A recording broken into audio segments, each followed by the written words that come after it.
Entonces la materia del control sería hasta, como les había dicho, busqué en el video, y en el video entonces salía hasta el video 17, era la materia que nos entraba, que era justo hasta la ley de Hooke, ¿sí? No se puede llevar formulario. En caso que necesite alguna fórmula, le diré al auxiliar que te dé la fórmula necesaria, pero no las que ustedes quieran. Seguramente cuando empiecen les dirá qué fórmulas se requieren. ¿Okay? Pero no se puede llevar formulario. El único formulario que deben llevar, digamos, es su buena memoria, digamos, su habilidad.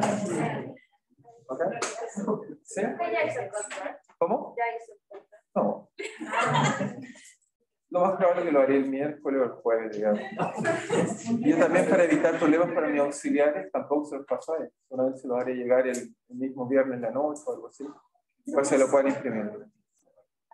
Eso es también para evitar que ellos se sientan presionados o algo así. ¿Ok? Es una cosa común para todos. Una cosa más. Bien, entonces, repaso. ¿Estamos bien hasta ahí? ¿Estamos todos bien? Entonces, recuerden el ejercicio. Está perfecto. Entonces, lo que estábamos discutiendo la última vez era pequeñas oscilaciones.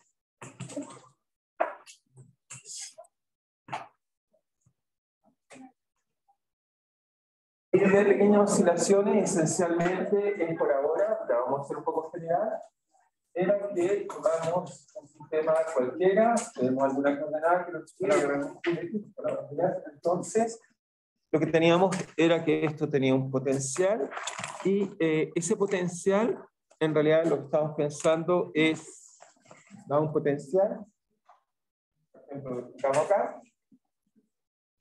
Entonces vimos que un sistema cualquiera, o sea, unidimensional, tiene equilibrios, acá hay un 0, tiene equilibrios acá, x0 o sea, x1, y acá tiene otro equilibrio, x2, y vemos que, o les traté de convencer que si la segunda derivada de u a de x, entonces 2, esto era positivo, entonces implicaba equilibrio estable. ¿Por qué? Porque eso nos daba simplemente una ecuación de un oscilador, el cual terminaba oscilando por nuestra zona. En cambio, este de acá, que es más particular, este es inestable porque la contraria nos queda al revés, y en ese caso lo que hace cualquier perturbación crece exponencialmente, como lo mostré. ¿Okay? Para ilustrar eso, antes de solucionar, ¿sí? ¿Estamos bien? Sí. Quería consultar si el tercer caso sería como es inestable. Por supuesto, obviamente uno piensa perturbaciones cualquiera, no puede ser solo perturbaciones cualificadas. Cuando uno piensa, la noción de estabilidad es una perturbación arbitraria, y estamos pensando en un concepto que todavía no le hemos podido enseñar, lo más probable es que sobre algunos puedan conocer, que tiene que ver con el ruido, que es que se debe a las fluctuaciones de los sistemas macroscópicos. ¿Okay? Por ejemplo, fluctuaciones térmicas, y eso te hace fluctuar en todas las direcciones. El problema de eso es que para describir bien el ruido uno tiene que desarrollar unas nuevas matemáticas que se llaman procesos estocásticos, son muy interesantes para la gente que hace matemáticas, y el problema es que para la gente que hace física tiene propiedades muy nuevas del cálculo, y cambia de hecho todo lo que han aprendido del cálculo, que reeducarse del cálculo estocástico. Y la razón de eso es que, por ejemplo, la integración por partes es conservable y un montón de propiedades que uno pierde el cálculo, y hace que sea técnicamente un poco complejo aprenderlo. Lo más probable es que un cálculo no van a conocer, una vez que existen un poco matemáticas no van a conocer, aquí existe física, que van a conocer un poco más, y aquí existe ingeniería eléctrica. La mayor parte no lo va a conocer porque detrás hay una tecnología matemática muy compleja de ver. Ahora, lo divertido es que se hace en cualquier experimento, en cualquier contexto van a tener estas situaciones, y típicamente la gente lo que hace es ignorarlas. Es decir, por ejemplo, toma cualquier cosa y mide, te vas a dar cuenta que hay ruido siempre en permanencia. ¿Okay? Ejemplos, incluso hasta medirse el peso. Si ustedes, por ejemplo, cualquier cosa, la temperatura, lo que quieran, como son objetos macroscópicos, siempre entregan fluctuaciones. ¿Okay? Algo van a aprender un poco en termodinámica, pero la descripción matemática atrás es muy compleja todavía. ¿Okay? Y por eso, desgraciadamente, usamos más bien la intuición. Entonces, estamos pensando en cualquier cosa fluctuante que oscila, ¿no? Forma bastante compleja. Ok, entonces lo que vimos fue, antes de hacerlo un poco más en general, lo que hice fue un ejemplo, porque el ejemplo me va a servir para después de el caso general. Un ejemplo de pequeña oscilación, ejemplo, era este sistema de simplemente que me puse, lo resolvimos, pero me va a servir, pero lo quiero escribir ahora, pero simplemente terminar, era este sistema de tener dos partículas acopladas contra resortes, resolvimos ese problema, que está acá, lo traje de nuevo, y lo que descubrimos de este problema era que eso nos definía coordenadas x1 y x2. Entonces, veamos que el sistema tenía, obviamente lo supuse en condiciones ideales, K1 igual a K, igual a K2, y aquí M2, M, pero si ustedes pueden hacerlo con distintas constantes elásticas o de uno y M2 distintos, no cambia mucho el resultado, porque siempre hay modos propios, así que tampoco va a cambiar mucho el resultado. De hecho, en la simulación, o sea, se os puedo mostrar en la simulación donde no necesariamente tenemos que cambiar, digamos, acá, fíjense acá tengo las constantes, la primera resorte, por ejemplo, podría tener esto a lo que está acá, la del segundo otro, y la del tercero otro, simplemente las cambio, las masas no tienen por qué ser iguales, y si hago resolver el sistema obviamente va a ser una dinámica particular. Ahora, uno siempre puede encontrar que van a haber ciertas oscilaciones que llamamos propias, que ahora van a ser más complicadas, es una combinación lineal un poco más compleja de la que escribí. Pero todo pasa porque uno resuelve en realidad un polinomio característico, uno encuentra frecuencias propias, después los modos propios asociados, y solo los modos que oscilan de una forma única. Así que, en realidad, un poco da lo mismo, simplemente que es más cálculo. O sea, simplemente es por eso que no hice eso que está ahí. Pero eso es muy buen problema para resolverle un ejercicio, ¿no? Es algo que uno sí debe manejar bien. ¿Okay? Simplemente que es mucho cálculo. Entonces, es mucho más cálculo. Entonces, el problema en nuestro caso muy simple es simplemente colocamos M, colocamos x1, aceleración, igual fuerza, nos queda constante 1, que es el primer resorte, después nos queda el otro resorte, que tiene que ver con su desplazamiento ahí, y después entonces nos queda por simetría, las ecuaciones son indistinguibles, en este caso, de todo simétrico, muy simple. Nos quedan esa ecuación. Entonces, cuando uno se enfrenta a un problema como este, eso fue lo que vimos, la solución, o como nos trata de entender, es simplemente hablamos de lo que llamamos modos propios. Yo lo aprendí en modos propios, aprendieron bien la clase pasada, es que uno busca un ansatz o busca soluciones que sean armónicas, busca soluciones tales que ambas variables oscilan con una única frecuencia. Y lo increíble de esto es que siempre, son constantes por supuesto, siempre uno puede encontrar soluciones que vibran exactamente con la misma, con una única frecuencia. Es decir, implícitamente, decir como propio, estoy diciendo sistema oscila coherentemente. Eso es lo importante aprender. ¿Ok? Entonces, por ejemplo, en este caso acá puse masas distintas. Seguramente va a ser difícil volver a encontrar, independientemente de cómo sean las masas, típicamente por simetría. Deben ser, por ejemplo, las dos, pueden ser, ahí trato de acercarme al caso simétrico, no están bien, hay que empezar a mover quizás con más calma, tratar de buscar, digamos, algún modo, es difícil detectarlo y encontrarlo, hay que hacer quizás el cálculo es más fácil, digamos. Ahora, lo que vimos nosotros en clase es que, o es más fácil cuando todo es igual, por ejemplo, porque hemos cada constante 1, todas las constantes más o menos iguales, un poco más fácil, de hecho me veo un poco, las masas también un poco parecidas. Ok, en ese caso, aunque no sean iguales, por ejemplo, 0,82, 0,80 es más fácil, vuelvo atrás. Entonces, si yo parto el sistema, por ejemplo, uno desplazado hacia un lado y el otro desplazado más o menos hacia el mismo lado, esperamos que ambos oscilen de manera similar. Veamos si está bien. No está bien. Entonces voy a volver a partir de 0 para estar seguro que estamos todos en 0. Ok, doy el 0. Partimos bien. Ok, de alguna forma está partiendo con las velocidades de distintas formas. Voy a resetearlo simplemente para estar seguro que está partiendo sin velocidades, porque a veces puede volver a colocar velocidades. Eso es el problema que estoy haciendo con cuidado. Entonces ahora sí, voy a colocar masas iguales y velocidad 0. Y ahora sí debería partir bien. Entonces, si partimos, esto está en menos 0,5, el otro en 0,5 es el modo simétrico. Veamos que efectivamente en este caso eso cada oscilador oscila de forma armónica, como ya lo predijimos, y también está la oscilación. Eso entonces correspondía a este sistema a que simplemente yo tomo uno, lo desplazo un poco y al otro lo desplazo en la dirección opuesta, más o menos lo mismo. Obviamente es difícil hacerlo al ojo, lo suelto y veo que el sistema se mantiene oscilando en forma, si quieren, simétrica. Armónica, quise decir. Entonces lo vuelvo a soltar y si ven eso más o menos se mantiene armónica. Obviamente si yo muevo solo uno, es más complejo el movimiento. Por ejemplo, si muevo uno solo, vamos a ver que a ratos la energía está allá, a ratos está acá, después vuelve hacia acá, etc. Hay intercambios de energía como el que, por ejemplo, acá si vuelvo, 1 lo dejo en 0 y solo muevo 1, vamos a ver que, por supuesto, la dinámica esa obviamente no es armónica, es una cosa un poco más compleja que lo que estamos viendo ahí, que simplemente tiene que ver con algo obvio, que si yo le meto mucha energía a uno, el otro está fijo, le meto mucha energía, entonces el sistema traspasa más energía fija. Ahí está, hasta aquí, ahora va hacia allá, la energía está acá, va hacia allá, y etc. ¿Ok? Pero lo interesante es que cuando uno busca modos propios, es decir, soluciones o oscilaciones que se tienen coherentes,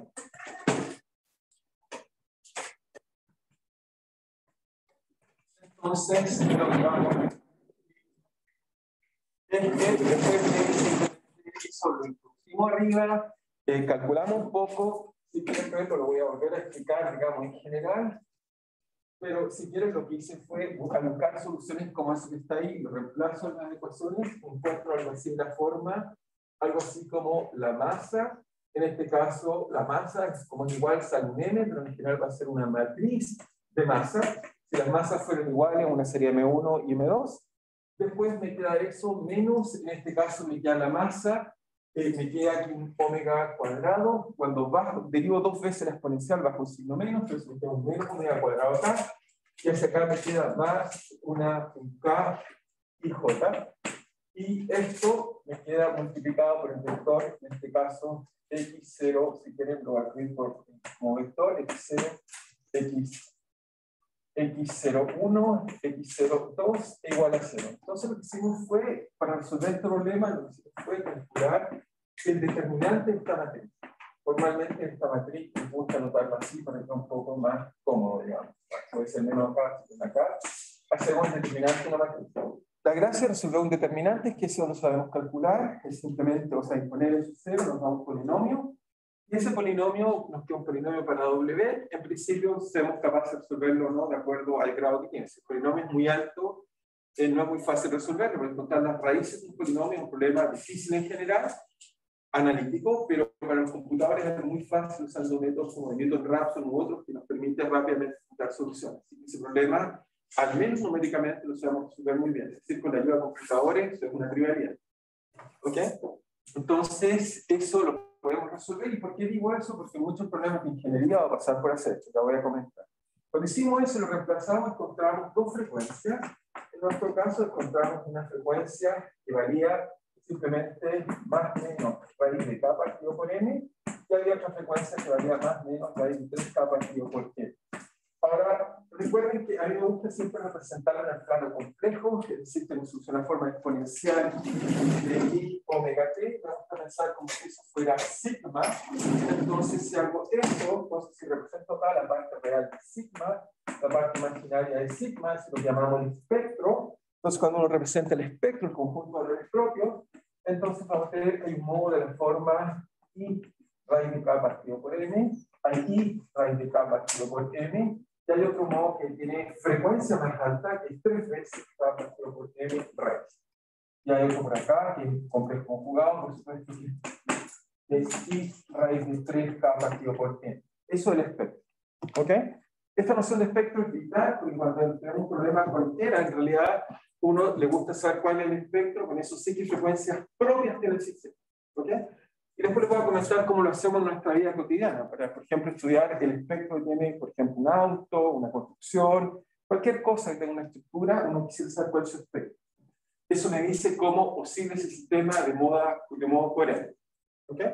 Lo otro que vimos es que gracias a estas frecuencias propias, también usando la noción de vectores propios, podríamos calcular cómo eran esos modos, y lo que vimos es que cuando la frecuencia valía más o menos raíz de K partido por M, entonces el modo que caracterizaba esto era el que llamamos el modo simétrico. ¿Ok? Modo simétrico. Es decir que en este caso perturbamos el sistema, y lo vimos físicamente también en la simulación, vemos que si nos perturbamos los dos en la misma dirección, eso oscilaba de modo armónico. Como los resortes eran iguales, el medio no se deformaba y por eso nos daba raíz de K partido por M. ¿Ok? Pero en general, esto va a ser muy general para muchos problemas. Si cambio la constante elástica, por ejemplo, la simulación lo puedo cambiar un poco, obviamente esto debería ser un poco mejor. Si coloco algún valor distinto, por ejemplo, uno más pesado que el otro, igual debiera tener modos, por ejemplo, simétricos. Esto es 0, 0, ok, veamos como parte de esto. más o menos debería ser, o sea, no es tan igual, obviamente hay una pequeña relación, pero voy a estar cerca de los modos propios. O sea, muchas veces por simetría uno puede saber cómo son los modos propios. Obviamente ahí no le pegué porque moví mucho el m. ¿Okay? Tiene que ser solamente un poco más grande uno que el otro. Los valores propios, los vectores propios, me van a decir cuál es la proporción entre x1, 0 y x2, 0. Es el factor, me va a decir justo la solución que se mueve una frecuencia 1. Lo otro que vimos es que había otra frecuencia que era la otra, que era I, era 3K partido por M, y este era el modo, entonces que llamamos modo simétrico. Modo simétrico. Y este acá le llamamos modo antisimétrico. Y esto acá, pues lo que tiene es que cuando lo perturbo, uno se mueve en una dirección y el otro se mueve exactamente en la dirección opuesta. Y eso eran los dos modos que teníamos del sistema así. ¿Ok? Ahora lo interesante, ahora viene la cosa general, y que hago en la clase pasada, fue cómo es la solución general. Fíjense, si yo muevo uno solo, si yo vengo en el experimento y muevo uno solo de los resortes, cuando muevo uno solo, le meto toda la energía a uno solo. Si hago eso, por ejemplo, si le coloco toda la energía a uno solo, voy a ver que la dinámica parece ser complicada, y uno dice, ¿y esto qué tiene que ver con los modos propios? ¿Ok? Es lo mismo, acá vengo al sistema de acá y le coloco, por ejemplo, vuelvo y coloco, digamos, todo esto en 0 acá, y puedo decirle que me muestre todo el tiempo. Y este de acá lo muevo, por ejemplo, le doy toda la energía a uno solo. Si hago eso, entonces, y ahora digo el sistema que evolucione, nos damos cuenta que la señal se ve complicada. ¿Okay? Si alguien me habría simplemente dado la señal que se vaya en amarillo, sería complicada. Quiere decir que en general, si alguien solo perturba uno solo y después ve lo que pasa, es decir, que no tiene un problema y ve que lo que pasa, entonces si perturba uno solo, uno trata después de ver la evolución espacio-temporal, o sea, la evolución temporal, perdón, la evolución es media complicada. No es tan simple como lo que no es algo armónico. Entonces uno se pregunta, ¿cómo podemos saber esta solución? ¿Okay? Porque de los modos propios tenemos un método, lo que es fácil, simplemente calculo un polinomio característico, lo resuelvo, encuentro la frecuencia, después calculo vectores propios y sé cuáles son los modos.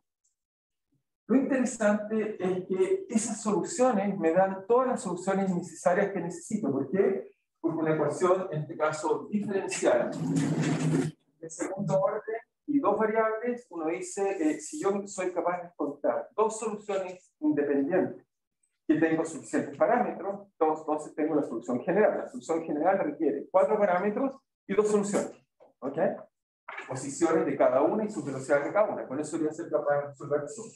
Y la verdad que la gracia tiene que los modos propios nos permiten encontrar la solución general. Por eso van a ser útiles los modos propios. No solo porque es una solución bonita, especial, que es coherente, en realidad su mayor valor, y por eso aprendieron muchos vectores propios, valores propios, es que no solo son aquellas cosas que representan la matriz, sino además, en este caso, me permiten encontrar la solución general. Por lo tanto, en realidad, lo que uno hace en la práctica con problemas que parecen ser difíciles, por ejemplo, como esa cosa que ven ahí, o por ejemplo, si a alguien le hacen un encefalograma, por ejemplo, le colocan una señal y van a una cosa muy complicada, o viene un terremoto, todo muy complicado, y uno se pregunta, ¿y esto cómo lo puedo expresar? Es inentendible.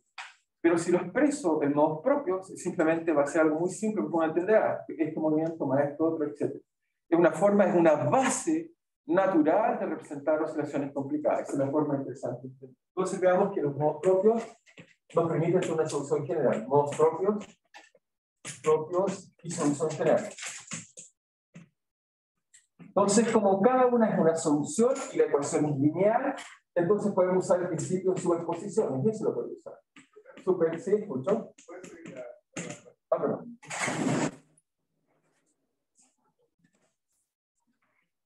Entonces nos queda el principio de superposición. ¿Qué nos dice? Nos dice una solución general de x1 de t y de x2 de t es simplemente la siguiente. Va a ser primero el modo asimétrico, coloco una constante y llamémoslo a por algo que oscila de la misma forma. Así que tiene que ser a por, si quieren, coseno o seno, 0 de raíz de k partido por m t más una fase. Llamemos esta fase de modo simétrico. Y A es amplitud del modo simétrico. Por eso tiene que estar multiplicado por el vector propio, que en este caso es 1, 1. Ambos se mueven para el mismo lado. ¿Ok? Esa sería la primera solución que encontré. Y a esto le sumo la solución del modo antisimétrico, que sería simplemente b seno de raíz de 3a partido por m, que más una fase arbitraria que llamemos antisimétrica. Por el vector que caracteriza el modo propio, en este caso el vector que lo caracteriza es el vector simplemente 1 menos n. Y esto, fíjense, me da una solución general que depende de cuántos parámetros de 4. Depende de A, B, Phi, S, Phi, AS. Y luego entonces encontré la solución general. ¿Ok? ¿Qué significa esto que está acá profundo? Esto significa algo muy interesante, que lo que vemos en el computador, que parece ser complicado, es decir, que si alguien me coloca una señal y me dice, mire, esto lo veo en la evolución temporal, por ejemplo, alguna variable, y uno se pregunta si esto que veo acá es complicado, se puede descomponer en algo. Y lo que hacemos es que esto en realidad lo estamos diciendo, se puede escribir como suma de ciertos modos propios. Ahora, en este problema particular apareció esto y acá aparece 3 veces con raíz cuadrada. Esto no es lo que llamamos serie Fourier, que supongo también quizá alguna vez han escuchado por ahí. Esto no es serie Fourier porque esta frecuencia no es conmensurable con esta. Tiene un raíz de 3, es un número racional. Así que no es omega más omega más 3 omega más 4 omega más 5 omega más... No, es más complejo. Los modos propios me dicen que se descomponen en frecuencias que no son conmensurables. Hay un raíz de 3. Se hace en el cociente al encontrar que hay un raíz de 3, un número racional.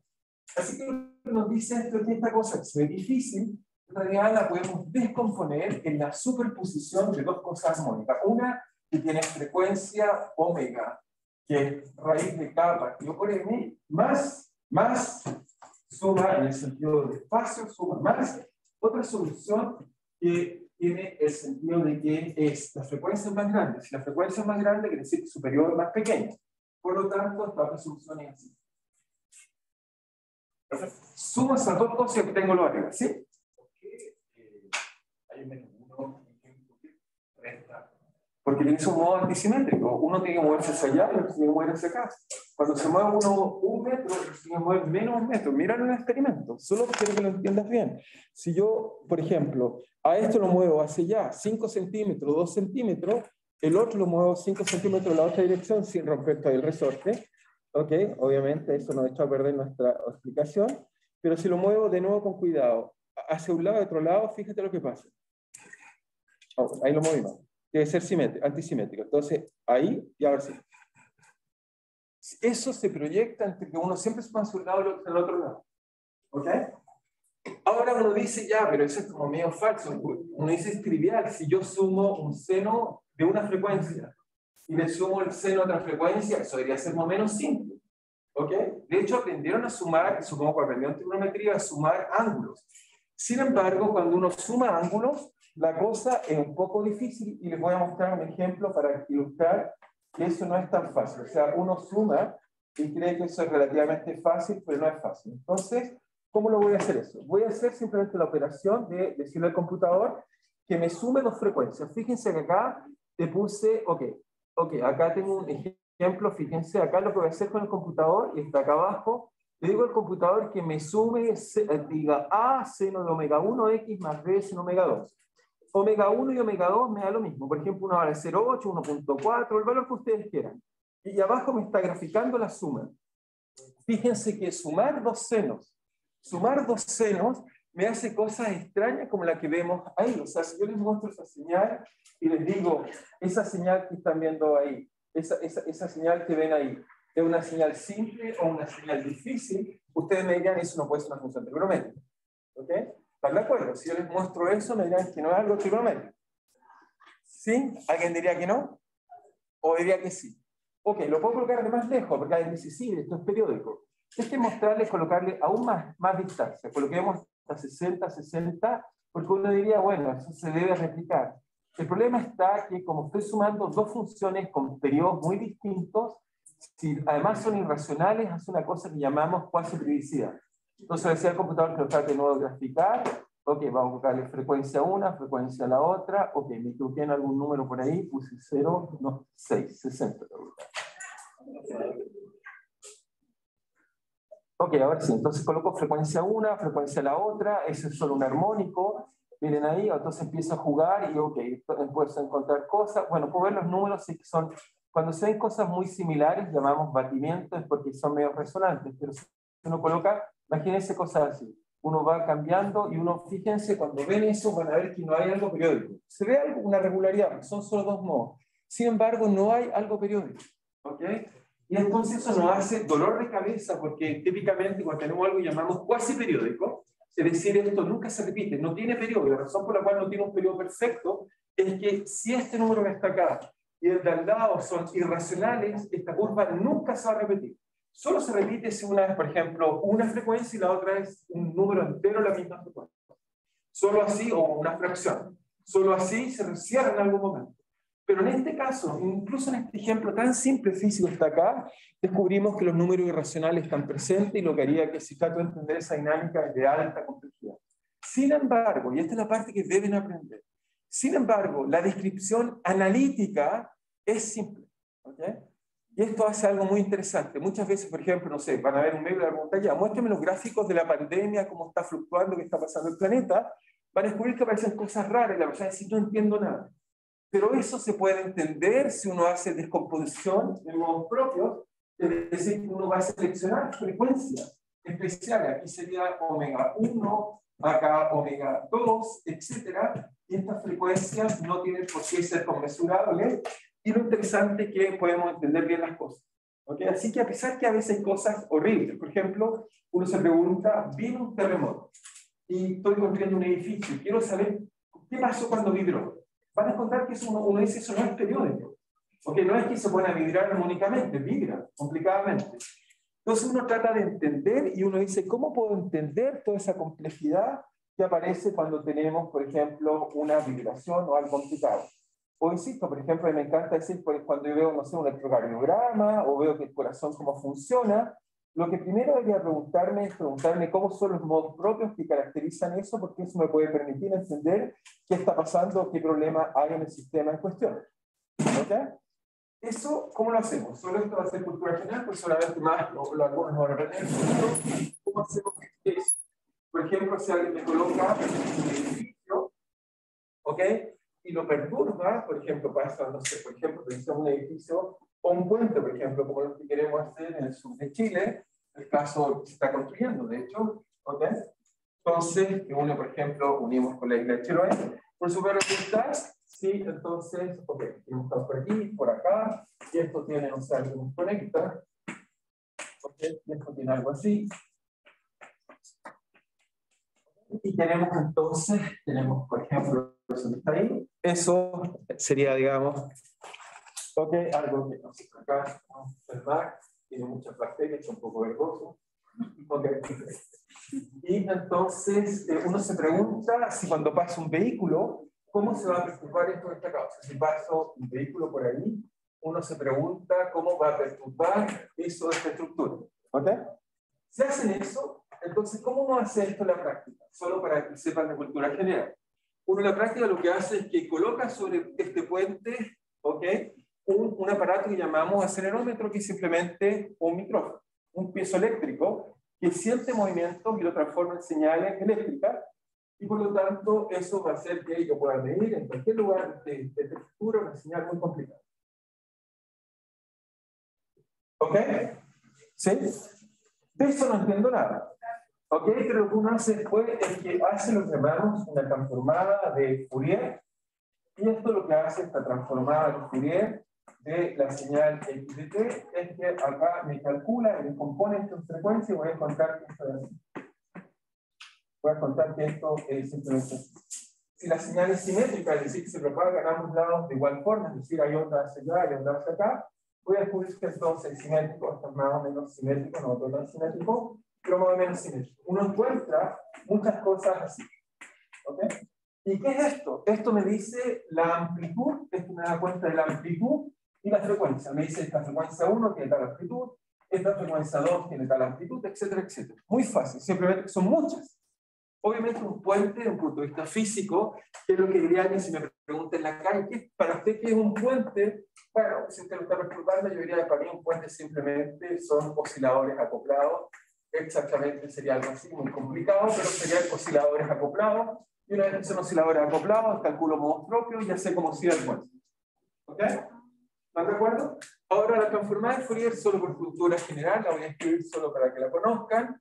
Es simplemente si uno necesita calcular esto, uno calcularía menos, de más infinito, menos infinito, 1 partido por raíz de 2pi, exponencial de pi omega t, de x de t, de a de t, esto me da un número complejo, y acá está lo que llamamos el valor absoluto de este número complejo. ¿Ok? Uno da una señal, uno calcula esto, y esto me determina la amplitud de cada frecuencia.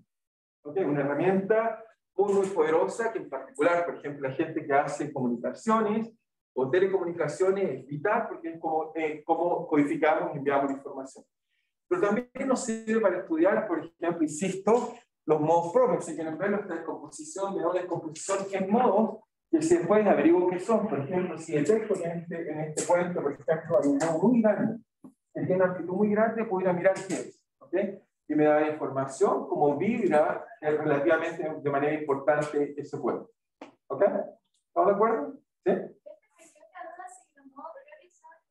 ¿Qué pasa si hay dos y hay uno que es real y otro que es, o sea, no? Amortiguado, dice que está cayendo. Sí, pero cuando es uno ya irracional, ahí ya no tiene periodo, ¿cierto? Claro, basta que el cociente, los dos pueden ser racionales. Lo importante es que el cociente entre los dos sea racional. ¿Ok? Si es racional, no podemos mostrar que la órbita se cierra, en algún momento se repite. Si es irracional, nunca se cierra. ¿Ok? Nunca se cierra. Entonces, y eso es lo que pasa en general. ¿Por qué? Porque hay más números racionales que racionales. Así que en la práctica, por ejemplo, reales, físicos reales, no se cierran. ¿Ok? ¿Estamos bien? Es claro para todos, y lo mismo hacemos no solo para los puentes, para los edificios. O sea, cuando alguien construye algo, es ingeniero calculista, las cosas que tiene que calcularme es esencialmente decirme cuál es el espectro de ese puente, de esa estructura que construyó. Con eso me va a permitir decir qué cosas tengo que hacer en su entorno. ¿Ok? También me permite decir si uno caracteriza los terremotos, más o menos cuáles son las frecuencias que van a ser excitables, etc.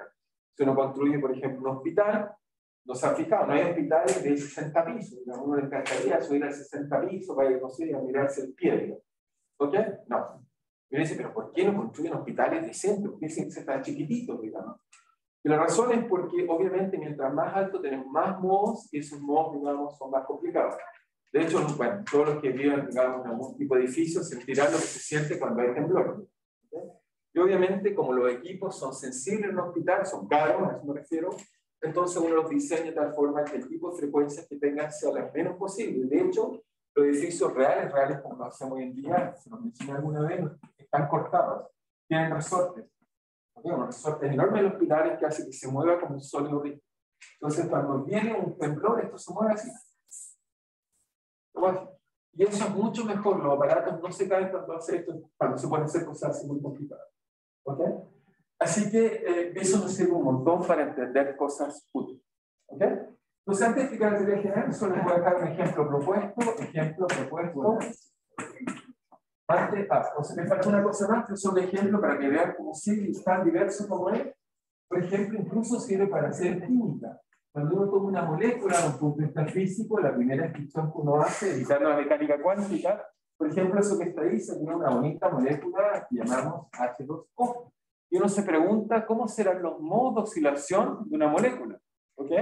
Con eso hacemos, por ejemplo, que funcione el microondas. Que lo que hace el microondas, obviamente, si esta constante fuera acá, y esta acá, fuera simétrico, como es una molécula de agua, tiene un oxígeno, una molécula guatona, y tiene dos moléculas chiquititas a los lados, que son los hidrógenos. ¿Okay? La pregunta es, ¿cómo se imagina serían los modos propios de una cosa como esta que está acá? Solo quiero ver cómo está su intuición. ¿Cómo se imaginan que sería? Similar a lo que estoy haciendo eso, en realidad una molécula de agua es como eso que está ahí. Lo que hace es que tiene modos simétricos. El modo simétrico, que es lo que hace, es que entonces en este caso se mueve así. Es el modo simétrico, la molécula de agua se excita así.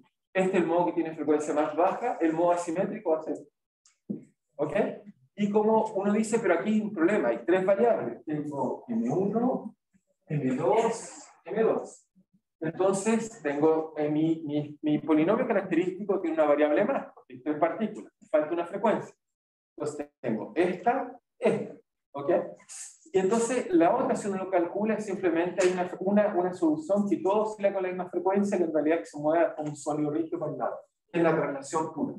La molécula también tiene esa solución que tiene frecuencia cero. ¿Ok? También hay solución que se mueva como un sólido rígido. Uno calcula encontrar omega cero. ¿Ok? Ahora, pregunta, en su microondas, ¿cuál creen que es el modo que excitan? ¿Este o este? ¿Cuál creen que excita? Cuando calientan algo, se tienen que preguntar cómo se está moviendo la molécula. Supongo, ¿no? ¿Sí? ¿Cuál creen que de los dos?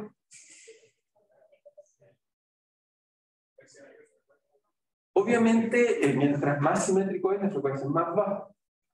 ¿Ok? Por lo tanto, frecuencia más baja significa periodo más corto. ¿Sí? O sea, perdón, periodo más largo. ¿Cuál creen que excita? ¿Este o este? Voy a preguntar si... Para hacer eso, fíjense, si ustedes fueran a diseñar un microondas, la energía, ¿cómo va la energía de un oscilador? La energía de un oscilador es proporcional, obviamente, a su frecuencia y tiene que ver con su amplitud. ¿Cierto? ¿Sí? Eso me da unidades de algo así como llama. ¿Sí? Sin calcular nada, simplemente hacer un análisis. Entonces, si yo tuviera que calcular una, ¿cuánto ocupa más energía o menos energía? Yo quiero que mi aparato no esté consumiendo toda la corriente. Soy una persona que paga una fortuna. ¿Ok? Quiero calentar más. Si quieres calentar, bueno, pero entonces necesitas consumir más. Entonces, pero bueno, veamos cuál requiere calentar más. Si el omega es más grande, y sería el modo antisimétrico, siempre va a ser más grande, entonces ese efectivamente va a ser que le meta más rápido energía, pero va a ser que me consume más. ¿Ok? Así que uno puede hacer un compromiso entre uno y el otro y ver cuál es el que más le conviene. ¿Ok? Y lo que hacemos es que las moléculas se pueden de agua, se pueden hacer esto, de meto energía, y después se encuentra con una molécula, no sé, de un pedazo de lo que quieren calentar, supongamos que sea leche, una molécula orgánica. Y esta molécula orgánica, como esta se está moviendo así, tiene ahora igualar energía y eso hace que se permanece, y eso hace que se intercambie energía, sube la temperatura y listo. Voilà, por eso un poco segundo calentar. Porque tenemos todas las moléculas del interior moviéndose así, tomando energía, y se la traspasan a todas las otras cosas que no se están moviendo igual. ¿Ok? ¿Estamos bien? Muy bien. Entonces, ¿me escucho? Es antisimétrico el que va a transmitir más energía.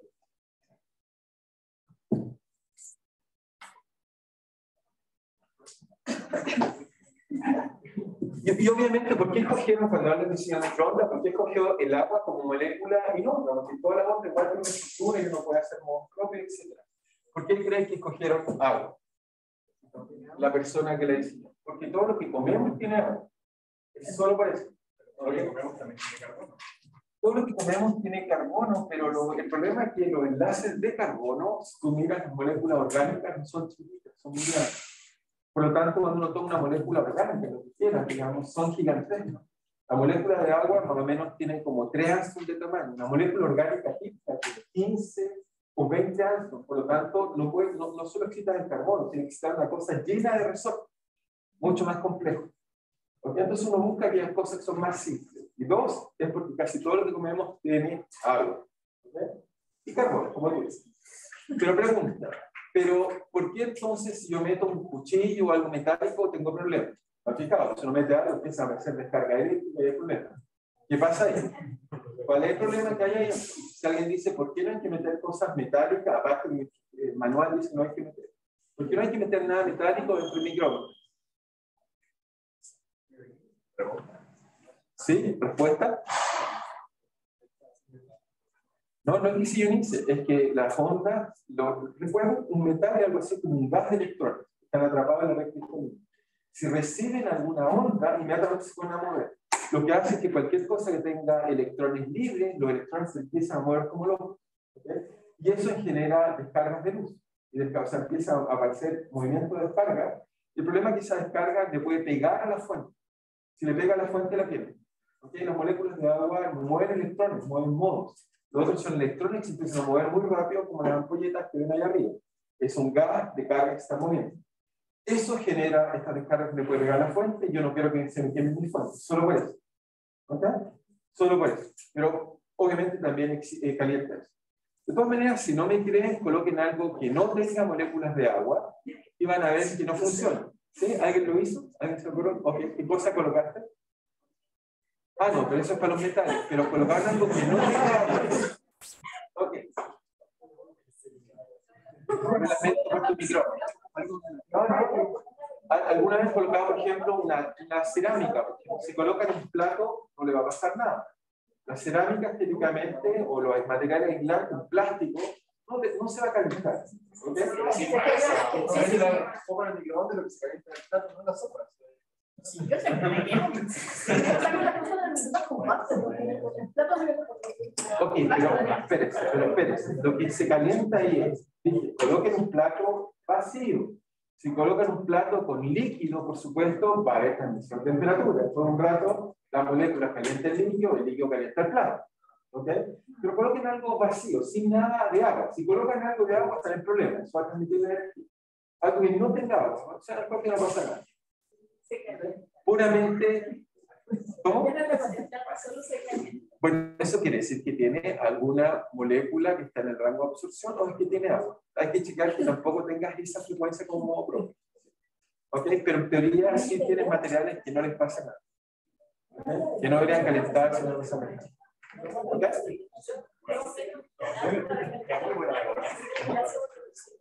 Ok, eso está bien. Está bien. Muy bien. Muy bien. Qué bueno. Qué bueno que usen el microondas porque hay mucha gente que no lo usa porque no cree en la radiación. ¿Okay? Bien, entonces, ¿qué estábamos haciendo? Ok, monstruo, que voy a mostrar otra cosa más interesante antes de semestral. Monstruo. Entonces, vuelvo a escribir las ecuaciones. Tenemos entonces N1 menos K, si quieren, por este paso. Teníamos K, X1 menos K, X1 menos X2. Tenemos M1, X2, menos K, X2, menos K, X2, menos K. ¿Verdad que usted es la otra? ¿No? Ok. Entonces, fíjense, esta vez voy a introducir lo que llamamos variables de modos propios. ¿Ok? Entonces, fíjense que lo primero que encontramos fue que el sistema oscilaba de modo, cuando la ecuación lineal oscilaba en forma armónica. Pero veamos que eso se puede reducir de acá directamente otra forma de verlo. Fíjense que si uno toma la ecuación A y le suma la ecuación B. Si uno toma la ecuación A y le suma la ecuación B.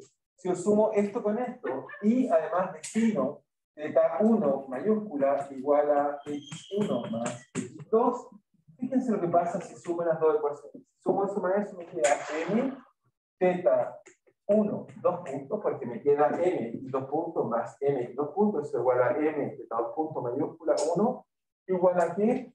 Al otro lado, fíjense la suma. Si sumo, entonces me queda K más K, me queda menos K de X1 más X2. Así que eso es directamente θ1.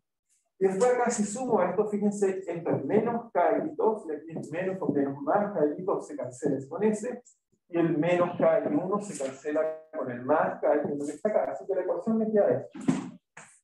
Así que lo otro que descubrimos es que, por supuesto, si uno ocupa como variable la relación que me dan los modos propios, encuentro naturalmente que esta ecuación en realidad es simplemente 1 sino. ¿Okay? Y lo mismo para la otra ecuación. ¿Sí? Pero ahí se te la información de los dos modos, porque son los va a pegar solo una. No he terminado de hacer, tengo más ecuaciones que hacer, me falta una operación.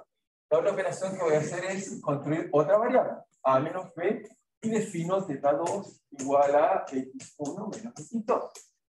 ¿Ok? Y ahora veamos lo que nos da eso. Si hago eso me va a dar que es m, θ, fija, x2, dos puntos, esta vez resto, esto menos esto. Al restar esto menos esto, acá me queda un menos, así que me queda menos k, y acá me queda más k, x2, pero como digo, x1 menos x2 me queda menos k, es θ2.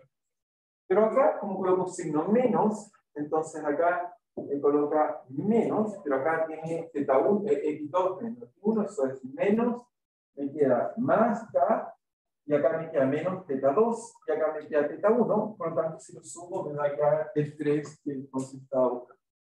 Así que, ¿qué me dice esto? Y esto espero que es la imagen que aprendan, porque si alguien me dice, ahora lo voy a hacer en general, si alguien me dice, mira, este problema que era en realidad 3 resortes acoplados, y esto es un resultado general, esto es lo que me interesa.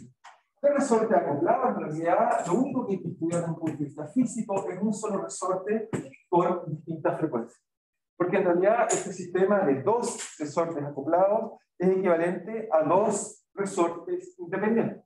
O sea, es equivalente a uno solo. Puedes cambiar uno al otro, simplemente cambiar la frecuencia natural.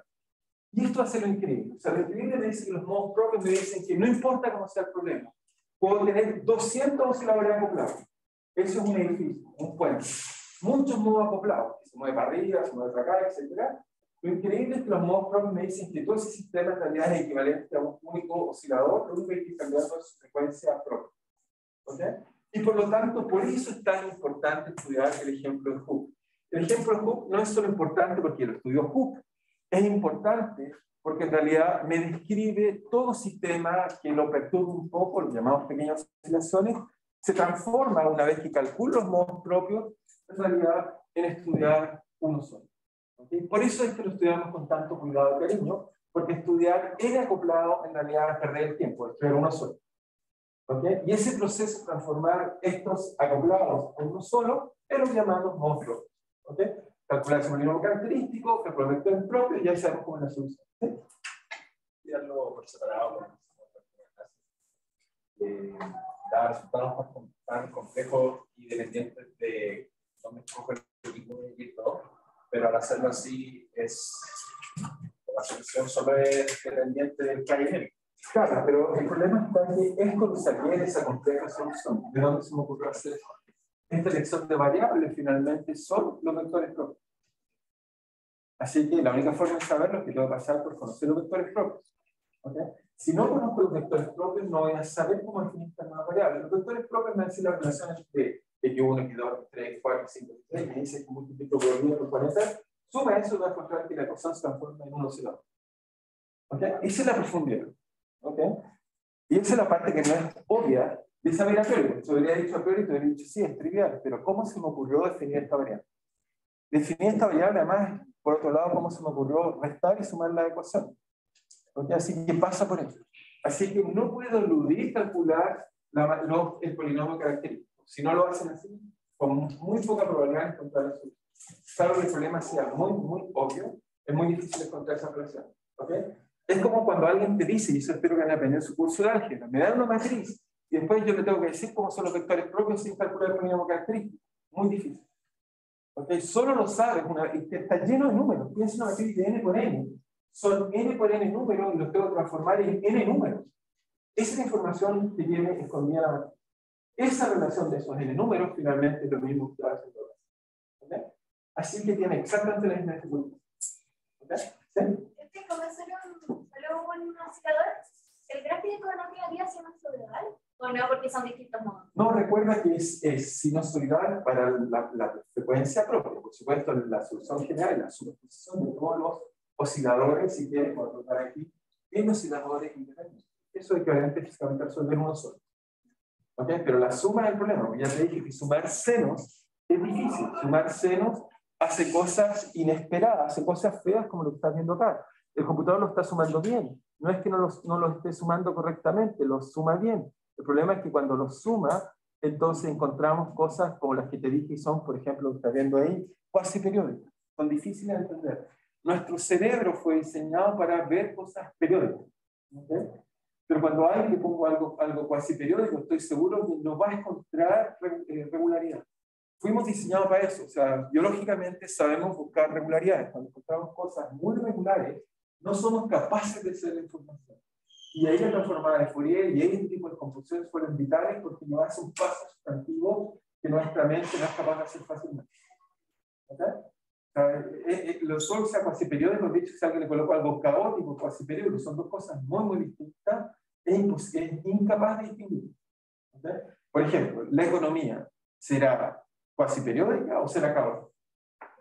¿Okay? Para algunos dirán caótica, pero para eso hay que hacer un análisis serio y concluir si es una o la otra, pero mirando es difícil saberlo. Y eso hace el problema que entonces, ¿qué hago con mis ahorros? Me pongo a invertir, los guardo, me escondo con ellos, me arranco, ¿qué es lo que hago? Solo un análisis profundo te lo puede hacer responder. ¿Okay? Y no es de simple análisis mental como hace. Por eso estas herramientas como transformar de Fourier son vitales a aprender. No existe ingeniero que no sepa lo que va a transformar de Fourier, si no lo entiende. ¿Okay? Así es. No es ingeniero. Es simplemente cualquier otra persona que tiene otra profesión, pero no es ingeniero. ¿Okay? ¿Sí? Por ahora no son ingenieros por eso.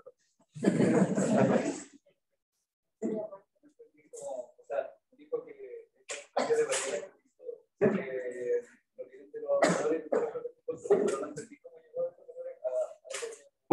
Porque los vectores propios, o sea, los modos propios me dicen que existe una solución armónica. Si existe algo que se mueve coherentemente, eso tiene que ser equivalente a un único resorte. Es equivalente a un único resorte. Y por lo tanto me dice, la relación de los vectores propios me dicen cuál es el cambio de variable y la combinación entre mis ecuaciones para tratar de contar esta variable, la cual me da la ecuación que lo es. ¿Ok? Es eso lo que es profundo. ¿Sí? ¿Sí?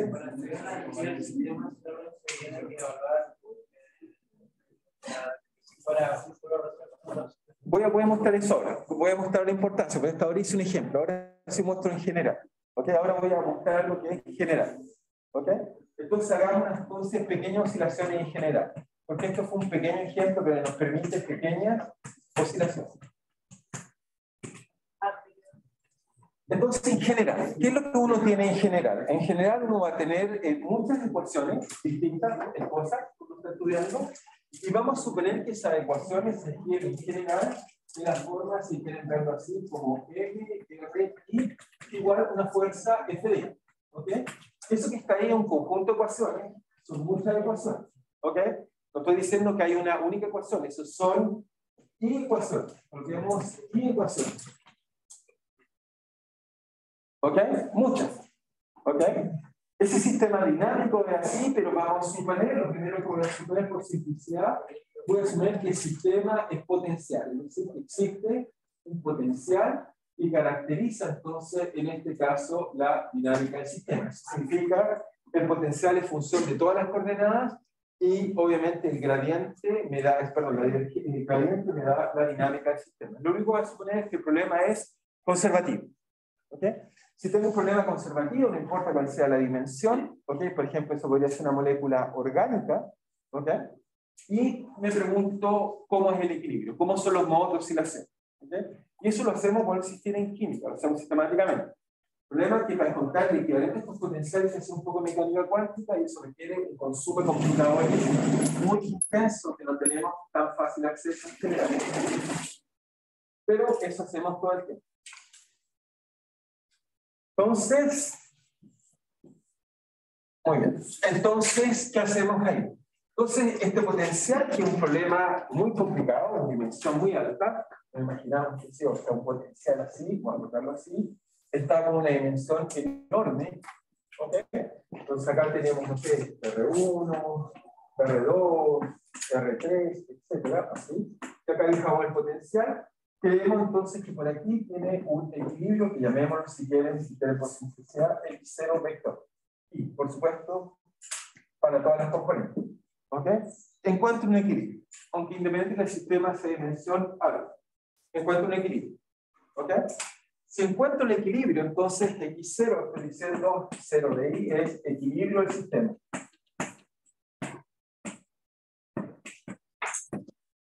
Ese es el equilibrio entonces de mi problema. ¿Okay? Y lo que quiero hacer es estudiar la dinámica en torno al equilibrio. Eso es lo que nos va a dar las pequeñas oscilaciones. ¿Okay? Entonces lo que vamos a hacer es simplemente dinámica en torno al equilibrio. Dinámica en torno al equilibrio. Entonces, para hacer la dinámica en torno al equilibrio, lo que hay que hacer es un simple cambio de variable que nos dice de la siguiente forma. Nos queda simplemente lo que vamos a hacer es RI, lo escribo simplemente como X0I, y le sumo una variable, llamémosla YI, que me da entonces la componente I, entonces, o la variable I de mi sistema, donde lo único que voy a suponer, como siempre, es que I es una variable pequeña. Una pequeña perturbación, es decir, que quiero saber cómo se describe la dinámica en torno a este equilibrio que estoy estudiando ahí. Pues uno lo que diría, bueno, la dinámica del sistema simplemente es M y simplemente es R y los puntos igual a menos de un potencial de DRI, y esto es función, por supuesto, de RI, es decir, que es función de 0 y más y una vez que hagan el cambio de variable. ¿Okay? Entonces, lo que voy a hacer es esencialmente hacer Taylor de esto de acá. Hacemos Taylor de eso. Entonces, nos queda Taylor, hacemos el Taylor de eso. Entonces, nos queda por el lado de acá que la segunda derivada de I, como esta es constante, es directamente MI por este vector I. Al otro lado, entonces, me queda el potencial que está haciendo Taylor. Está haciendo serie Taylor. Entonces hacemos Taylor, eso que me queda que eso vale D a D RI de U evaluado en XC. Lo evalúo sobre el XC. Después le sumo el primer término a Taylor, me queda la segunda derivada, y obviamente esta me queda con la sumatoria. Segunda derivada de D, en este caso su componente RI, RJ, ¿ok? De U evaluado en X0, multiplicado por este caso IJ. Más orden y cuadrado. ¿Ok? Hago Taylor. ¿Sí? Voy a hacer Taylor. Lineal cuadrado. Obviamente, si este es un punto de equilibrio, le dijimos que para ser un punto de equilibrio tiene que ser un punto extremo. Un mínimo. Así que significa que significa qué cosa, que el derivado del potencial es este. ¿Ok? El potencial, que es un extremo del potencial, su primera derivada es este. Así que me dice que en general, hasta ahí, hasta donde vamos a ir, la dinámica del equilibrio se escribe así. Y ahora sí se dan cuenta que tiene que ver con lo que hemos estado discutiendo. Eso dice que tiene que ser así, y por lo tanto, que me dice eso que están viendo ahí, me enseña inmediatamente que me dice que MI entonces es igual con I. Voy a colocar I, mejor quizás tocando todos los componentes, que son los componentes escalares.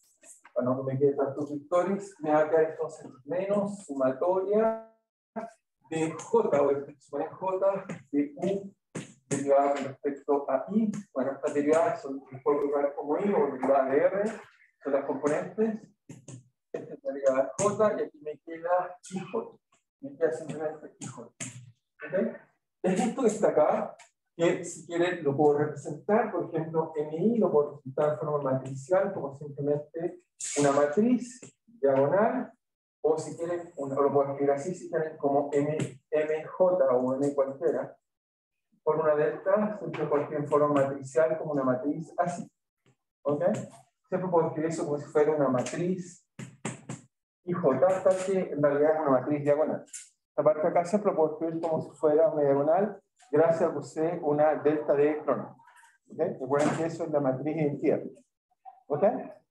¿Por qué hago eso? Porque a uno le encantaría entonces introducir otra matriz, que es la matriz de elasticidad, y K es simplemente la matriz que corresponde a la segunda derivada de DRI y DR. Ok, J. ¿Por qué hago eso? Porque ahora entonces mi problema de estudiar la estabilidad, en realidad estudiar la estabilidad de un oscilador es equivalente a estudiar esta ecuación diferencial. Formalmente equivalente a estudiar esta ecuación diferencial, que es la misma ecuación de un oscilador o muchos osciladores acoplados. Lo había escrito así, me queda obviamente ahí me queda bien. Uno puede reescribir esa ecuación de forma matricial, simplemente lo que hago es que igualo todas las componentes, y esto es lo que me dice que en realidad la ecuación para IJ tiene que poner. Son índices que se están obviamente sumados, si no me van a agregar. Entonces, en I voy a llamarle L y L para que no confundan. Son índices que formalmente sumados, es decir, que aquí hay una suma en J en L y aquí hay una suma en J, así que no me gusta no tocar los índices, pero sumémoslo mejor, ahí queda más preciso. Así que el problema es esto: estudiar la estabilidad. Eso es lo interesante. La estabilidad, cualquier potencial en dimensión cualquiera, cualquier sistema, lo escribo como ecuación tipo Newton, tengo un potencial. Estudiar la estabilidad de este sistema es equivalente, matemáticamente equivalente a estudiar esta ecuación que está acá, y la gracia de esta ecuación que está acá, físicamente uno puede interpretarla simplemente como tener muchos osciladores acoplados. Esta sería la masa, ¿ok? Y esta sería la constante de los resortes respectivos, ¿ok? ¿Ok? Entonces, lo que nos está diciendo esto es que esto que está acá, si bien estamos diciendo que estudiar un problema de estabilidad, un potencial en dimensión muy alta, es equivalente en realidad a estudiar físicamente muchos osciladores acoplados de forma complicada. Están todos acoplados con todo, no es que no están acoplados, porque esta matriz simplemente me va a decir cómo se acopla el U con el J. ¿Okay? Entonces, para cada problema en realidad, estudiar la estabilidad, un problema mecánico cualquiera, es equivalente a estudiar osciladores acoplados. ¿Okay? Entonces, lo que uno aprende es que lo que hay que estudiar entonces, la dinámica en cualquier sistema en torno a un equilibrio es equivalente a tener muchos osciladores acoplados. Y el paso que voy a decir, solo tener la idea, es que después voy a mostrar que tener muchos osciladores acoplados en realidad es equivalente a estudiar un solo oscilador. Y son los modos propios. ¿Ok? Es eso lo que estamos diciendo. Sí, ahora sí. Entonces, si son osciladores acoplados, también pueden tener un coeficiente elástico. En general son distintos. Yo el que hice fue por simplicidad igual para que viéramos un cálculo simple, pero en general todos son distintos.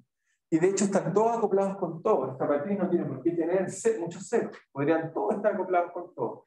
Va a depender del problema físico en cuestión, porque el K, que es la matriz de acoplamiento, tiene que ver con la derivada de tu potencial con respecto a sus coordenadas. ¿Ok? Si no están acopladas, entonces se resuelve ante cada problema. Si están acopladas, es como un sistema equivalente a tener todas las partículas acopladas con todos. ¿Ok? Es eso lo que va a ocurrir. ¿Ok? Pero la gracia de los modos propios es que este problema, que es un problema de dimensión muy alta, es equivalente a estudiar linealmente osciladores acoplados. Ya sabemos que gracias a esta técnica de modos propios es equivalente a estudiar uno solo. Y por lo tanto el problema se resuelve. O sea, la dificultad, ¿dónde está la dificultad de pequeñas oscilaciones? En resolver el polinomio característico. Entonces, si uno me da muchas ecuaciones complicadas acopladas, calculo un equilibrio, primer problema, encontrar el equilibrio. Después que encuentro el equilibrio, hago una perturbación lineal, eso me da un sistema de osciladores acoplados. Y después el siguiente paso que hago es que calculo los modos propios y si soy capaz de resolver ese polinomio característico, que es un problema en general a lo más de dificultad de resolver un polinomio de grado n, si hay n variables. ¿Okay? Si soy capaz de resolver eso, entonces resolvemos todo. ¿Ok? Resolvemos todo. ¿Ok? Y eso es lo que uno hace en la práctica. ¿Ok? Entonces, vuelvo a insistir, independiente de la dificultad del problema, la dimensión es simplemente hacer ese protocolo de poder resolver estas cosas. Entonces, algunos comentarios sobre esta ecuación, porque alguien puede decir que el problema es que esta ecuación no necesariamente tiene soluciones reales. Por ejemplo, como nuestra compañera, ¿qué es más segura que existan estas frecuencias? ¿Okay? Entonces voy a colocar las condiciones para mostrar que siempre hay solución real y positiva, y por lo tanto frecuencias propias. ¿Okay? Requiere algunas condiciones. ¿Cuáles son las condiciones que requiere ese problema para ser resuelto? Lo que requiere es dos cosas. Una, que las matrices sean definidas positivas, ¿okay? Y que sean simétricas. Son las dos propiedades que requiere. ¿Okay? Si cumplo con esas propiedades, entonces van a haber soluciones de modos propios. ¿Ok? Entonces voy a anotar esas propiedades y las voy a tratar de explicar por qué las requiero. Entonces, solución de la ecuación general, solución, ¿cómo resuelvo este problema? Solución, bueno, me dice, mira, tienes que buscar siempre solución de forma i igual a exponencial de, bueno, aquí coloqué, vamos a llamar de j para no confundirnos con el i marginal. Y de que entonces de omega t por ijc. ¿Ok? Entonces, obviamente, aquí esto tengo que correr j, por supuesto, para darme cuenta de lo que es. Eso es un vector igual a otro vector. No olvidar que esa notación parece en números, pero son vectores igual a vectores. ¿Sí? Y vectores de dimensión muy alta. Esto lo reemplazo en la ecuación matricial y lo que voy a encontrar en la ecuación matricial es que donde hay la segunda derivada, lo mismo que del tiempo es exponencial. Así que eso acá lo consigue la forma menos omega cuadrado por n y j menos más phi j multiplicado por el vector ij igual a 0. ¿Okay? Eso es lo que voy a demostrar, que voy a descontar formalmente. Reemplazo eso, y verdad que uno dice, sí, pero hay una suma en j. ¿Okay? Esa suma en j, si quieren la coloco acá, para que nos recuerden en cuánto esto está acá.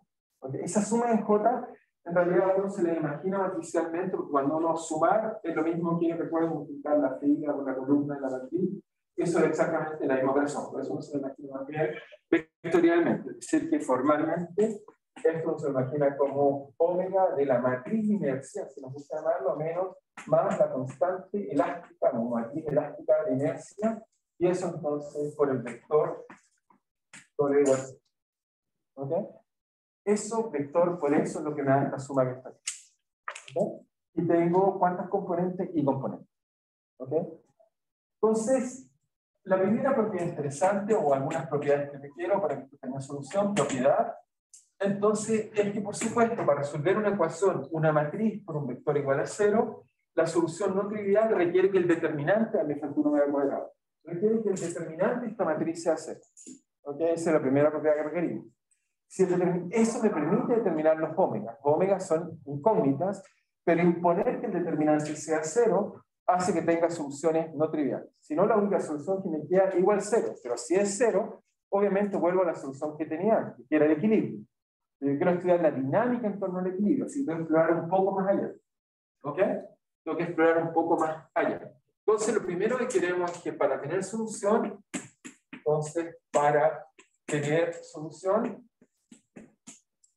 requiero que entonces el determinante de esta matriz, que uno encuentra que posee dimensión muy alta, entonces es, en este caso, es 0. Primera cosa. Para tener una solución no trivial. No la solución es trivial, esa solución es más interesa. Después, antes de resolver eso que está ahí, eso me dice entonces, me dice algunas cosas, me dice que el determinante es 0. No, antes de resolver eso, quiero decir algunas cosas importantes. La primera cosa que es importante es que K y J era la derivada de U con respecto a R y componente de RJ. Eso que está ahí me dice que esto es una matriz, me dice que es una matriz simétrica. ¿Por qué? Porque la función es una buena función, derivar primero con respecto a I o derivar con respecto a J le da lo mismo. Así que eso me dice que esta matriz que es una matriz simétrica. ¿Okay? Entonces, esta es una matriz simétrica.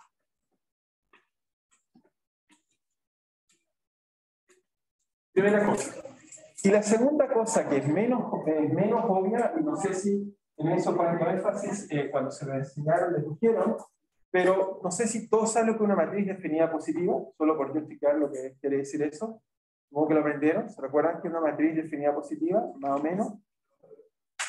Ok, los valores propios son positivos, pero esa es la conclusión. Una matriz definida positiva, si tomas esta matriz y la multiplicas por las filas y por las columnas por el mismo vector, siempre eso te da un número positivo.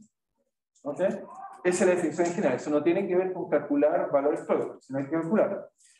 Obviamente, si calculas los valores propios y haces esta operación y es diagonal, cada parte te queda al cuadrado, por lo tanto es positiva, porque cada pedacito quedaría una variable. Pero la definición de una matriz definida positiva es eso. Definida positiva, la práctica quiere decir que en nuestro lenguaje sería que si la grafico en función de las variables, localmente es una parábola. Una parábola que está en torno a un mínimo. Es eso lo que quiere decir. Es la misma definición de cuando tenías un problema de baja dimensión, hablas de concavidad. En realidad, que la matriz, en este caso, sea definida positiva, quiere decir que la concavidad del potencial en n variables es positiva. ¿Okay? Otra forma de decirlo un poco más. Entonces, vamos a pedir, en este caso, como el potencial es equilibrio, suponemos que es un mínimo, si no es un equilibrio, vamos a pedir que sea definido positivo. Entonces, anoto la idea para no olvidar la idea. Entonces, donde K y J es definida positiva. Es decir,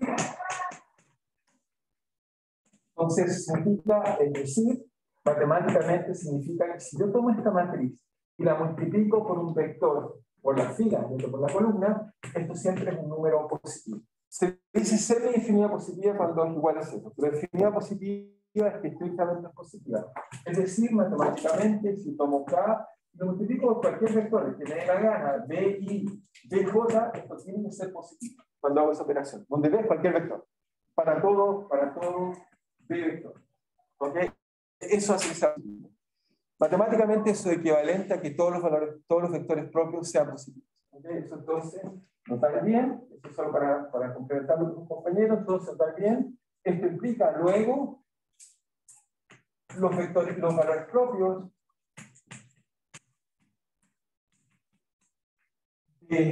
la matriz K son todos positivos. Son todos positivos.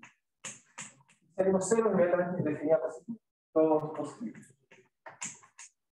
¿Okay? Entonces vemos cómo las matrices van generalizando nuestro número. Esto de ser definido positiva es como ser un número positivo, pero a nivel matricial o como operador. ¿Okay? Entonces, esta propiedad que en nuestro caso es trivial. ¿Por qué en nuestro caso es trivial?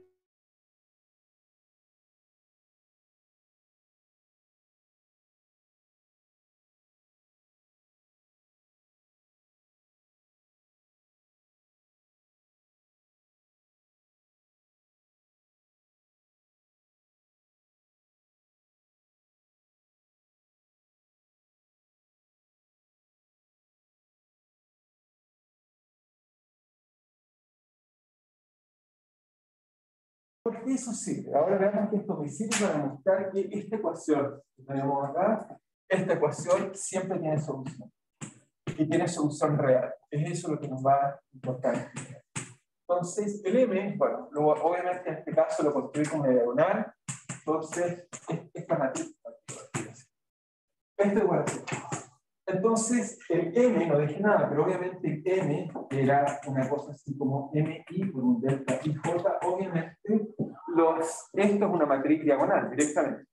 Y las masas por construcción son positivas, no existen las masas negativas, como concepto físico. Por lo tanto, esta matriz es simétrica, M y J es simétrica y definida positiva. Y definida positiva. Por construcción. Ok, veamos que estas dos propiedades me permiten ahora mostrar que siempre hay solución. ¿Okay? ¿Por qué? Porque si esto se transforma en calcular un polinomio característico de grado n, ¿quién me asegura que las soluciones no sean complejas? Necesito contar W real. ¿Okay? ¿Quién me asegura que no son números complejos? En general, las soluciones de un polinomio son números complejos. ¿Okay? Eso es el teorema fundamental del álgebra. Si hay una solución, está complejo conjugado. Por lo tanto, uno dice, pero ¿quién me asegura que yo tomo un edificio y voy a encontrar soluciones reales? Lo único que tiene sentido físico. Lo que me va a garantizar eso son las propiedades que acabo de decir antes y ahora se los voy a demostrar. ¿Sí? Delta, esto delta, ok, es lo que llamamos la delta electrónica. ¿Ok? Delta, y lo voy a decir, sé que conocían ese delta electrónica. Delta electrónica es la matriz identidad, pero escrita de forma tensorial. ¿Qué es esto? Delta es una identidad. Entonces, delta, como se llama, delta y J tiene nombre, la electrónica se llama delta electrónica. Pero me faltó, creo que es acá. No estoy seguro si hay una serie. Así que, pero lo que satisface esta delta electrónica es que es una matriz que vale 1 si I igual a J y vale 0 si I distinto de J. ¿Okay? Cuando ahora la escribes por componente, esta es la matriz identidad. Fíjate, la matriz identidad lo único que tiene es que hace que cualquier índice que no coincida es 0 y solo los elementos de diagonal son iguales. ¿Okay? Es una matriz, es la forma, llamamos tensorial de representar la matriz identidad. ¿Okay? La palabra tensorial tiene algunas propiedades como transforman las cosas, pero por ahora simplemente una matriz es la forma de representar la identidad. ¿Ok? ¿Está bien? ¿Sí? Esta matriz siempre es como ¿N por N? Por supuesto, tiene ese cuadrado. ¿Sí? Ese cuadrado. ¿Cómo? Sí, es la identidad, pero la identidad es la matriz entera, es tensorial. Es para recordarnos lo que es la identidad, es la forma de representar la identidad, el entorno. Es un nombre, o sea, obviamente eso no quiere decir que sea racional la definición, es simplemente una definición. Ok, entonces, ahora, ¿cómo me demuestra que hay solución? Entonces, bueno, lo que hacemos, fíjense, va a ser el siguiente truco. Voy a escribir la misma relación, sumatoria de J de menos omega cuadrado, M y J menos más K y J por el vector I K igual a 0.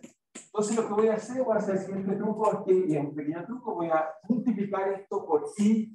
Fíjense, si tengo IJ acá, voy a multiplicar por I conjugado y lo voy a sumar además en I.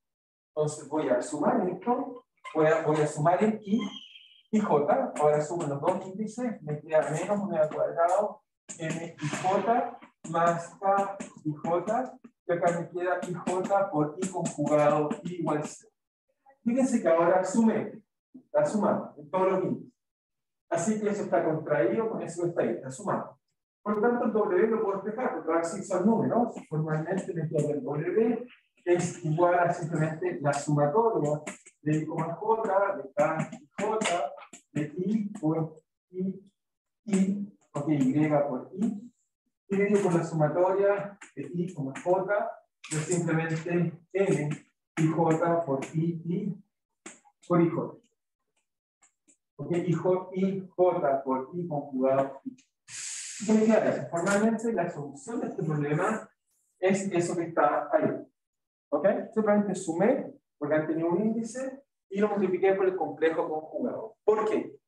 Porque ahora voy a mostrar que gracias a las propiedades que tiene esta matriz de ser simétrica y ser definida positiva, voy a mostrar que esto es positivo, ¿no es cierto? El número es positivo, por lo tanto, omega es positivo. Y luego es solución, que me restringe que sea real y además tiene que ser positivo. Ese es el problema que tiene este problema. ¿Okay? Veamos que con esas propiedades es suficiente para resolver lo que acabo de decir. Entonces, ¿cómo hacemos eso? Eso me asegura que hay solución. ¿Sí? Entonces, para hacer eso, lo primero es mostrar que lo que está arriba es real. Y después demostrar que lo que está arriba o lo que está arriba y abajo es real y además es positivo. Entonces, primero mostrar que es real. Entonces, un número es real si le tomo su complejo conjugado, si es igual al mismo, entonces decimos que es real. Es decir, que tomamos esta suma, que son un poco horrible, M y J, K y J, de I, en este caso J, por I conjugado I. Y lo conjugo. Conjugo esto, bueno, es muy fácil, esto es real, esto es lo único que puede ser complejo, así que conjugo eso, así que me queda suma de I más J, K, me queda IJ, me queda IJ complejo conjugado, y ahora sin complejo conjugado. ¿Ok? Pero por otro lado, ahora lo que hago es que la matriz es simétrica. Ocupo la propiedad que es la matriz simétrica. Matriz simétrica.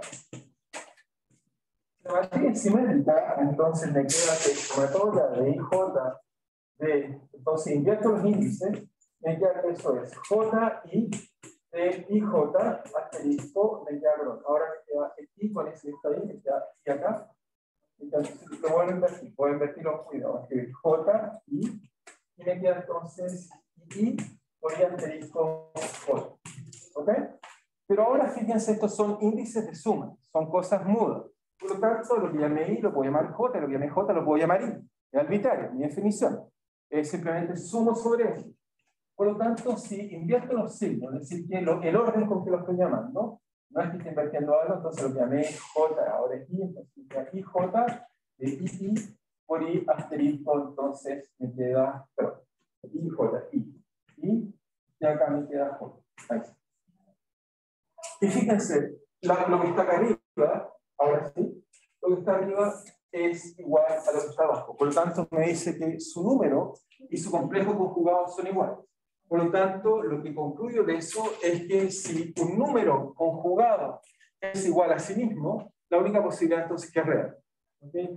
Por feo que sea esto, por complicado donde vengan estas derivadas y lo que sea, uno va a concluir que si K es simétrico, es real. Todavía no ha concluido que es positivo, sino que es real. Eso concluye que esta suma, por complicada que parece ser, forzosamente tiene que ser esto que está acá es real. Es real. Esa es la conclusión que sacamos debido a que K es simétrico. O sea, cualquier matriz simétrica me da eso. Pero eso no me sirve, porque si en ese problema ya eso es real, podría ser un número, tengo que además mostrar que es positivo. ¿Ok? ¿Y cómo hago eso? Bueno, eso lo podemos hacer de la siguiente forma. Si I, voy a cambiar los índices, pues, si no me va a quedar mal, IJ. Entonces voy a colocar aquí, si quieren, voy a cambiar el I para poder usar el I los imaginarios. Voy a llamarlo, si quieren, LJ por K, LJ por IJ por I, L. ¿Ok? Solo para poder usar el imaginario. Entonces, si I lo escribo I cualquiera, I J lo escribo como AJ más I imaginario, ahora ese índice imaginario, son raíz de menos por BJ, lo reemplazo acá, veamos que me va a quedar siempre positivo. Si soy capaz de demostrar eso, entonces demuestro que si tengo un mínimo, entonces siempre hay solución. Siempre esta ecuación tiene solución. Y es lo que nos importa, porque nadie nos asegura que esto tenga solución. Entonces, lo reemplazo acá y veamos que eso va a tener solución. Y ya con eso quedamos tranquilos, porque entonces me dice que cualquier problema de esta matriz es definida positiva, entonces va simétricas, entonces siempre que calcule voy a poder tener solución. Ahora, como calculo eso es otro problema, pero siempre tiene solución. Entonces, voy a guardar esto acá, no voy a guardar por día, porque guarda o me acuerdo. Entonces, fíjense, calculo eso. Entonces, ¿cómo hago eso? Entonces, tomo sumatoria de L, J, de K, matriz, LJ, IJ, pero IJ vale AJ más I por BJ. Y ahora lo tengo que multiplicar por el conjugado de L. Es AL menos IBL. ¿Ok? Entonces, ¿qué me da? Me da sumatoria de LJ, me queda acá LJ, de esto por esto me queda A por J por AL, esto con esto me queda más BJ por B, más sumatoria de LJ, de K, LJ, y ahora dejo todos los términos con I. Me queda con I, me queda BJ por AL menos BL por AJ. Ya está.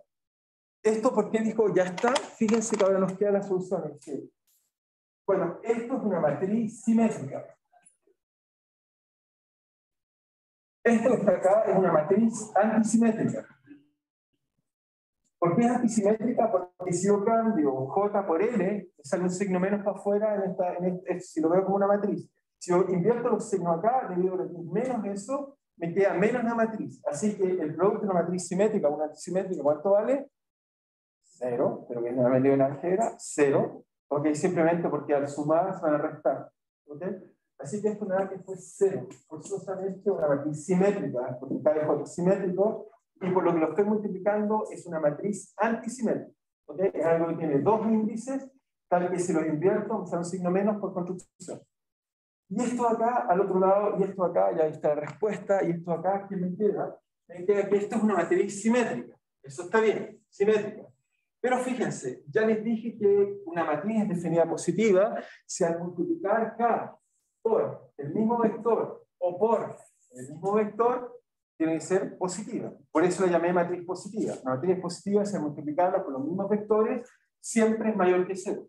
Por lo tanto, uno va a concluir que esto forzosamente es mayor que 0. Por lo tanto, concluyo que esto que está acá es mayor que 0. Concluyo que lo mismo para L, que las mismas propiedades es mayor que 0. Por lo tanto, uno va a concluir algo muy, muy inesperado y muy contento por otro lado. Uno va a concluir que siempre que estudie el equilibrio de pequeñas oscilaciones tiene solución si la matriz que estoy usando M y K son simétricas y definidas positivas. ¿Okay? Me garantiza que hay solución. No me dice cómo calcularla, porque hay que calcular. Para calcular esto necesito conocer los Y. Los Y son vectores propios. Para conocer los vectores propios necesito en realidad calcular los valores propios, que es lo mismo que calcular W. Así que esta fórmula está en ser implícita. No me dice que la solución vale esto. Sin embargo, para usar esta fórmula necesito saber lo que son los W. W son vectores propios. Así que no me sirve para calcular. ¿Okay? Pero sí me sirve para decir lo que me importa es que, entonces, si K, M, matrices, ¿no? son positivas y simétricas, entonces hay solución. Entonces hay omega bien definido. Omega bien definido. Ok. Eso es lo que debemos ser capaces de demostrar. Los omega están bien definidos. Entonces eso me asegura que hay solución y eso nos deja tranquilos. Porque bueno, cuando un problema cualquiera, cuando alguien me dice, calcula un polinomio característico, a priori me espera que las soluciones sean completas. ¿Okay? Y por lo tanto, para hacer un parte real y parte original. Sin embargo, con estas propiedades uno se asegura que siempre hay solución. Se asegura que siempre hay solución. ¿Okay? Así que, y eso es el análogo que aprendieron en una dimensión, que si el potencial tiene un mínimo, entonces pequeñas oscilaciones, varias raíz cuadrada de la derivada del potencial con respecto a las derivadas. Esto me dice que hay solución. Ahora para calcularlo, puedo usar el polinomio característico, hago eso, resuelvo y quedo feliz. ¿Ok? ¿Estamos de acuerdo? ¿Quedó claro? ¿Estamos bien para todos? Bien, me quedan algunos minutos, así que vamos a introducir el próximo tópico que vamos a ver. Lo voy a introducir a través de un video para que sea más interesante. Lo que vamos a empezar a estudiar de ahora en adelante es movimiento relativo. Entonces, voy a hacer algo que hace una mímica de lo que hacía Galileo. En realidad fue Galileo que se dio cuenta de esto. Que Galileo, ¿qué es lo que va a descubrir? Va a descubrir algo interesante, lo vamos a entender un poco mejor. Galileo lo que va a descubrir haciendo un experimento muy simple que lo hicieron a caballo. ¿Ok? Lo hicieron un caballo. Lo que va a descubrir Galileo es lo siguiente. Se los muestro entonces ya. Entonces, ¿qué fue lo que va a hacer Galileo? Galileo entonces va a tomar simplemente un caballo. Y bueno, en esta época ya no tenemos caballos, usamos autos, pero es la misma idea, obviamente. Nos transportamos en ellos. Y lo que va a hacer Galileo es simplemente, para estudiar el movimiento relativo, va a soltar un objeto. ¿Ok? Y cuando uno suelta este objeto, Galileo va a decir que en el sistema de que uno se mueve con él, por ejemplo aquí, fíjense, esta persona suelta un objeto, ¿y qué es lo que ven cuando suelta el objeto? Que cae simplemente en caída vertical. ¿Estamos todos de acuerdo? Esta persona suelta ese globo, veanlo ahí, lo suelta, y ve que cae en caída vertical. ¿Ok? Para esa persona, el globo cae perfectamente vertical. ¿Okay? Sin embargo, a veces uno puede mirar esto desde otra perspectiva y ver que eso no es así. ¿Okay? En este caso hemos colocado a una persona que está mirando desde fuera del sistema móvil, que en este caso es un auto, ya lo vamos a ver, y entonces la pregunta, si alguien le pregunta a la persona que está afuera, si uno le pregunta cuál es la trayectoria que ve, esa persona no va a decir que es vertical. Esa persona va a decir, como lo acaban de ver ahí, es que la trayectoria que se ve es más bien curva y en realidad es una parábola. ¿Ok? Entonces, lo primero que va a descubrir Galileo hizo exactamente esto arriba de un caballo. ¿Ok? Exactamente lo mismo lo hizo arriba de un caballo, así que no es simplemente un poco, y no lo grababa en video, no lo voy a mostrar, pero él lo descubrió así, usando un caballo. Y lo que va a descubrir Galileo es que, lo interesante para descubrir Galileo es que va a decir, la física, lo que uno ve, depende del observador. Y por eso vamos a hablar de relatividad. Fíjense, ahí está uno y está el otro. Uno ve una parábola y el otro ve una vertical. Así que lo primero que uno aprende es que el observador va a ver cosas distintas. ¿Okay? Uno ve algo vertical, el otro ve algo que se mueve en una parábola. Sin embargo, lo que va a concluir Galileo es que la física para ambos sistemas es igual mientras me muevo a una velocidad constante. ¿Okay? La física, no las soluciones que ve uno o el otro, sino que la física que uno ve va a ser la misma, en esencia la ecuación de Newton para la persona que se mueve es la misma que para la persona que está quieta mientras se mueve a velocidad constante. ¿Okay? ¿Y por qué eso es relevante? Y ahora viene el punto filosófico importante, porque pregunta, nosotros nos movemos en un planeta que, ¿qué cosa hace? ¿Nuestro planeta cómo se traslada? ¿Qué es lo que hace nuestro planeta? Se mueve en forma complicada, haciendo una elipse. ¿Ok? Así que significa que nuestro planeta está todo el tiempo acelerando y frenando. ¿Ok? Mientras está más cerca, va entonces más rápido, cuando está más lejos, acelera. ¿Okay? Sin embargo, uno se pregunta, ok, pero ¿por qué aquí las leyes de Newton entonces sobre la Tierra parecen ser correctas? ¿Serán correctas o no? Pregunta. ¿Son correctas o no las ecuaciones de Newton? Tal como las escribió, así de simple. ¿Sí o no? Pregunta. La respuesta es no. Porque estamos en un sistema no inercial, estamos en un sistema que frena y acelera. Imagínense cuando van en una micro, si la persona que va en una micro acelera o frena, hace que los fenómenos que vemos, no sé qué usamos de otros videos, voy a detener si no va a seguir viendo cosas. Era la persona. Entonces, vamos a ver que las leyes son distintas. ¿Okay? Antes del viernes les recomiendo, que les va a ser útil si es que quieren, al frente tenemos el primer sistema físico que se hizo para mostrar, una copia por supuesto, para mostrar que el planeta se mueve. ¿Okay? El que llamamos el péndulo de Foucault, que está en la biblioteca. Ese péndulo de Foucault lo que va a mostrar es que la Tierra rota. ¿Okay? Y por lo tanto las leyes físicas no son iguales. Vamos a ver que hay fuerzas extrañas que llamamos pseudofuerzas que se debe a que estamos en un sistema no inercial. ¿Ok? Y Foucault, y como son muy chiquititas, porque la rotación de la Tierra es muy lenta, a pesar de que se mueve a altas velocidades, no nos damos cuenta. ¿Ok?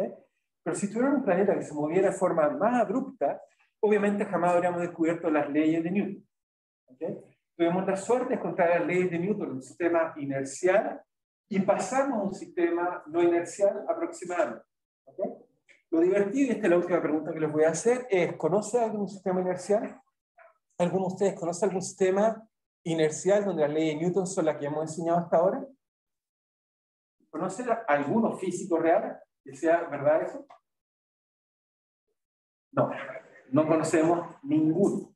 Ninguno. La gente pensaba que era el centro del universo, pero ya sabemos que cualquier punto equivalente al centro del universo ya lo mismo. Y el universo se acelera, así la respuesta es no. Así que siempre vamos a ver pseudofuerzas, fuerzas que no son de verdad. Son fuerzas como, por ejemplo, si yo voy en la micro y tapo mi ojo y el micrero no me avisa y gira, de repente va a sentir una fuerza que me tira para el lado, pero esa fuerza no existió. Fue simplemente que la micro dobló. ¿Ok? Jamás existió esa fuerza. Yo sigo mi misma trayectoria, pero como el micrero dobló, que la mitad del pasillo botado porque no me avisó que iba a doblar o me quedé dormido, y ocurrió eso. ¿Ok? Bueno, eso vamos a discutir el viernes con calma y cuidado. Así que nos vemos el viernes. ¿Ok? Cuídense todos.